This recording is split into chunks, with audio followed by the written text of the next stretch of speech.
Bismillahirrahmanirrahim. Alhamdulillahirabbil alamin. Kembali kita membahas fikih puasa secara ringkas. Rentang waktu puasa. Puasa dimulai ketika sudah terbit fajar shadiq atau fajar yang kedua. Allah Ta'ala berfirman, "Fal'ana bashiruhunna wabtaghu ma kataballahu lakum. وَكُلُوا وَاشْرَبُوا حَتَّى يَتَبَيَّنَ لَكُمُ الْخَيْطُ الْأَبْيَضُ مِنَ الْخَيْطِ الْأَسْوَدِ مِنَ الْفَجْرِ." Kata Allah Subhanahu wa taala, maka sekarang campurilah mereka. Artinya Allah Ta'ala bolehkan para suami untuk berhubungan intim dengan istrinya di malam hari.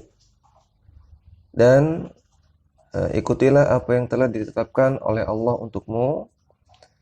Kemudian Allah katakan, wa kulu washrabu, makan dan minumlah di malam hari, hatta yatabayyana lakumul khaytul abyadu minal khaytil aswadi, sampai terang bagimu benang putih dan benang hitam.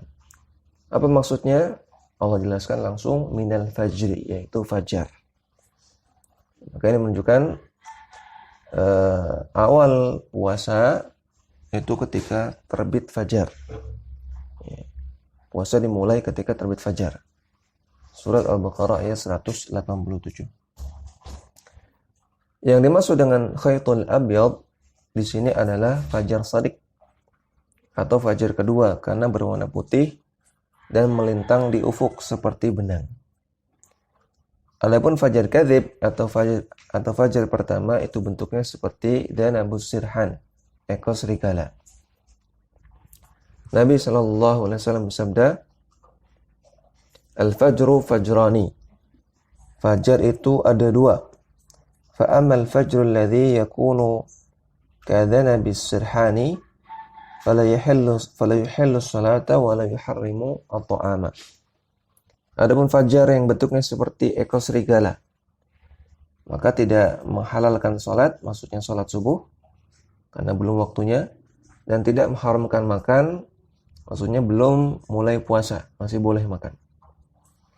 Wa amal fajr alladhi yudhibu mustatilan fil ufuqi atau yadhhabu mustatilan fil ufuqi fa innahu yuhillu salata wa yuharrimu at-ta'ama.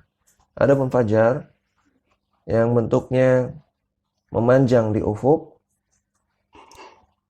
maka dia menghalalkan salat subuh dan mengharamkan makan. Artinya mulai puasa. Hadis riwayat Al-Hakim, Al-Baihaqi disahihkan oleh Syalbani dalam Sahih Al-Jami'. Maka awal mulai puasa adalah ketika terlihatnya fajar shadiq. Ya, fajar shadiq ini bentuknya memanjang di ufuk, tipis, berwarna putih. Bukan ketika langit terang, atau bukan juga ketika matahari muncul, itu sudah siang. Ya, ketika belum muncul matahari, juga langit belum terang, masih gelap, namun sudah terlihat fajar shadiq, ya, memutih di ufuk, warna putih seperti benang. Kemudian puasa berakhir ketika terbenam matahari. Allah Ta'ala berfirman, "Tsumma atimmus siyama ilal lail."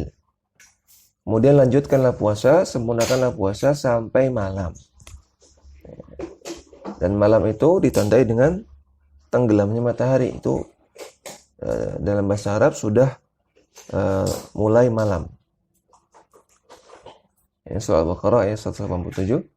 Kemudian Rasulullah sallallahu alaihi wasallam bersabda, "Idza aqbala al-lailu min hahuna wa adbara an-naharu min hahuna wa gharabat asy-syamsu faqad aftara as-sha'im." Jika malam datang dari sini dan siang telah pergi dari sini dan terbenam matahari, maka orang yang berpuasa boleh berbuka. Hadis sahih riwayat Bukhari Muslim. Maka tanda waktu berbuka adalah tenggelamnya bulatan matahari. Matahari yang bulat itu, bulatannya sudah tenggelam, walaupun sinarnya masih ada pendaran-pendarannya, masih ada cahayanya. Namun bulatannya sudah tenggelam, maka itu sudah waktu berbuka, waktu akhir puasa, sudah masuk waktu sholat maghrib. Jadi ini rentang waktu puasa, ketika terbit fajar shadiq sampai tenggelamnya bulatan matahari. Kemudian kalau ada pertanyaan, bolehkah menggunakan jadwal jadwal sholat yang diterbitkan oleh Depak misalnya? Ya, maka jawabannya, pada asalnya yang menjadi patokan utama adalah dua tanda tadi, ya, terlihatnya fajar shadiq dan tenggelamnya bulatan matahari. Namun dibolehkan menggunakan jadwal yang sering kita sebut dengan jadwal imsakiyah atau jadwal sholat.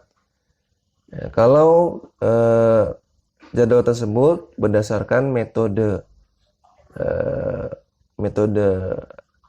perhitungan yang diakui oleh para ulama, ya, seperti yang berlaku di negara kita yang diterbitkan oleh Departemen Agama. Ini adalah jadwal sholat atau jadwal imsakiyah berdasarkan metode perhitungan Ummul Qura. Ya, yang metode perhitungan Ummul Qura ini diakui oleh para ulama. Ya, para ulama mengatakan ini metode yang akurat. Artinya ketika jam sekian disebut sebagai waktu sholat subuh, maka jam sekian memang terbit fajar shadiq. Ketika jam sekian dikatakan sebagai waktu sholat maghrib, maka jam sekian memang matahari tenggelam. Jadi boleh menggunakan jadwal perhitungan Ummul Qura, ya, atau jadwal imsakiyah.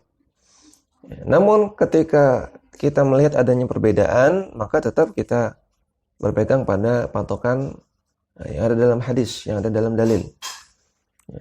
Misalnya ketika terlihat pada jam di jadwal imsakiyah jam sekian, terbit fajarnya, fajar shadiqnya, waktu salat subuhnya jam sekian, tapi ketika kita lihat di langit nyata belum terbit, maka yang kita lihat yang di langit. Atau kita lihat waktu salat maghrib jam sekian, namun ternyata matahari belum tenggelam, maka kita tunggu matahari tenggelam. Ketika terjadi perbedaan, maka kita ambil patokan yang ada dalam dalil. Dakwah semampumu.